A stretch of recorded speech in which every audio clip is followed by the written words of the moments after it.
कर लेते हैं। अगली खबर बेहद राहत भरी है, क्योंकि बात हम अब वैक्सीनेशन का करने वाले हैं।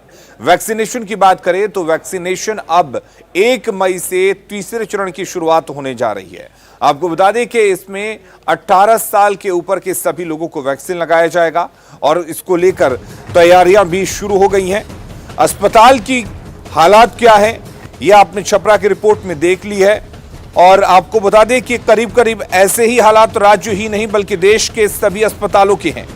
कोरोना से बचने के लिए टीका आ चुका है और देश की बात करें तो अब तक 14 करोड़ से ज्यादा लोगों को कोरोना का टीका लग चुका है और अब तीसरे चरण में और ज्यादा लोगों को कोरोना का टीका लगेगा। तो 14 करोड़ लोगों को कोरोना का टीका लग चुका है। उनमें से 2 करोड़ ऐसे हैं जो दोनों डोज ले चुके हैं। बात अगर बिहार की करें तो बिहार में 67,64,528 लोगों को वैक्सीनेशन दिया गया है। 57,54,107 लोगों को पहला डोज मिला है, जबकि 10,10,421 लोगों को दोनों डोज दिया जा चुका है। 29,47,125 पुरुष को टीका लगा है, जबकि 28,06,288 महिलाओं को टीका लग चुका है। और बात झारखंड की कर लेते हैं।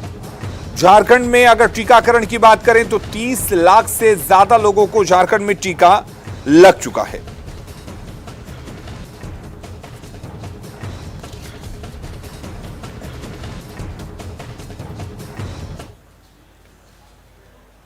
तो कोरोना को आखिर कैसे रोका जाए, इस पर लगातार मंथन चल रहा है और कोरोना को रोकने के लिए वैक्सीन भी आ चुकी है।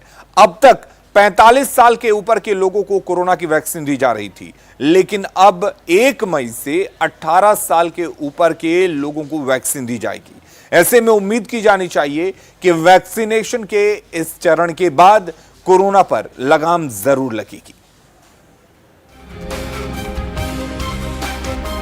18+ वालों के लिए रजिस्ट्रेशन शुरू। टीकाकरण में देरी ना करे वही गुरु। 1 मई से तैयार, बारी का करें इंतजार। टीकाकरण से टूटेगा कोरोना। इधर शाम के 4 बजे उधर रजिस्ट्रेशन शुरू हो गया।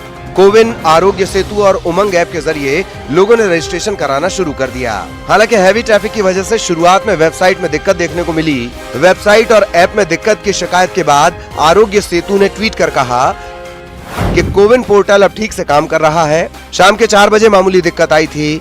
18 साल से अधिक उम्र के लोग रजिस्ट्रेशन करवा सकते हैं। चाहे वैज्ञानिक हो, डॉक्टर हो या फिर ज्ञानी ध्यानी, सबका एक ही विचार है, वैक्सीनेशन ही कोरोना को हराने का आखिरी हथियार है। यही वजह है कि कोरोना को हराने के लिए 1 मई से सबसे बड़ा वैक्सीनेशन कार्यक्रम शुरू होने जा रहा है। बुकिंग कराने के लिए आपको इंतजार करना पड़ेगा उस वक्त का, जिस वक्त पर स्टेट गवर्नमेंट और प्राइवेट सेक्टर या बाकी लोग अपने धीरे धीरे प्लेटफॉर्म पे आते जाएंगे, अपना अपना टाइम टेबल डिस्प्ले करते जाएंगे। तो कुछ लोग 1 तारीख को आएंगे, कुछ लोग 3 को आएंगे, कुछ लोग 5 को आएंगे। तो ऐसी कोई बात नहीं है, जैसे जैसे प्लेटफॉर्म पे आते जाएंगे वैसे चलता जाएगा। जो हमारा चलने वाला जो कार्यक्रम है वो तो चल ही रहा है। 1 मई से शुरू होने जा रहे टीकाकरण कार्यक्रम के जरिए करीब 100 करोड़ लोगों का टीकाकरण होगा। चूंकि इस एज ग्रुप में युवाओं की तादाद ज्यादा है, इसीलिए चलिए युवाओं के विचार जान लेते हैं। सबको वैक्सीनेशन करवानी चाहिए, जो कि सिचुएशन इस टाइम पर हमारी कंट्री की है। ऐसी कोई डरने वाली तो बात नहीं है। और मैं भी अब से हम 18+ हैं ऑब्वियसली, तो हम भी वैक्सीन लगवाएंगे। मेरे फादर ने लगवाई है घर में, एब्सोल्युटली फाइन। मेरे दादी ने लगवाई है, सब मेरे घर में बिल्कुल ठीक है। वेरी मच एक्साइटेड कि now it's our turn to get vaccinated. I will get vaccinated as soon as my number will come, and it is very important to get vaccinated. Vaccination के अलावा कोरोना की इस जंग में oxygen और अस्पताल भी बेहद अहम हो गए हैं। तो चलिए अब आपको नया अस्पताल दिखाते हैं। ये ट्रेन नहीं, हॉस्पिटल है, जिसे ट्रेन की बोगियों के भीतर रेलवे की तरफ से तैयार किया गया है। इसमें कोरोना मरीजों का इलाज होगा। देखिए कैसे इसकी साफ सफाई करके इसे मरीजों के मुफीद बना दिया गया है, ताकि जरूरी राज्यों में इसे भेजकर जरूरतमंदों की मदद की जा सके। Around 4,000 retrofitted COVID care coaches have been arranged by Indian Railways, Ministry of Railways, जिनमें करीब 64,000 बेड्स जो है रेडी स्टेट में अवेलेबल है for the help of the states. अस्पताल के बाद बात ऑक्सीजन की। देश में कोरोना वायरस पीड़ितों को हो रही ऑक्सीजन की किल्लत से छुटकारा दिलाने के लिए डीआरडीओ अगले 3 महीने में 500 ऑक्सीजन प्लांट बनाने का फैसला कर चुका है। ये ऑक्सीजन प्लांट स्वदेशी तेजस तकनीक से बनेंगे, जिसके जरिए पूरे देश में ऑक्सीजन की सप्लाई की जाएगी। देश के रक्षा मंत्री राजनाथ सिंह ने ट्वीट कर जानकारी दी है कि डीआरडीओ आने वाले 3 महीनों में देश भर में 500 ऑक्सीजन प्लांट लगाने जा रहा है। इसके लिए पैसा पीएम केयर फंड से दिया जाएगा।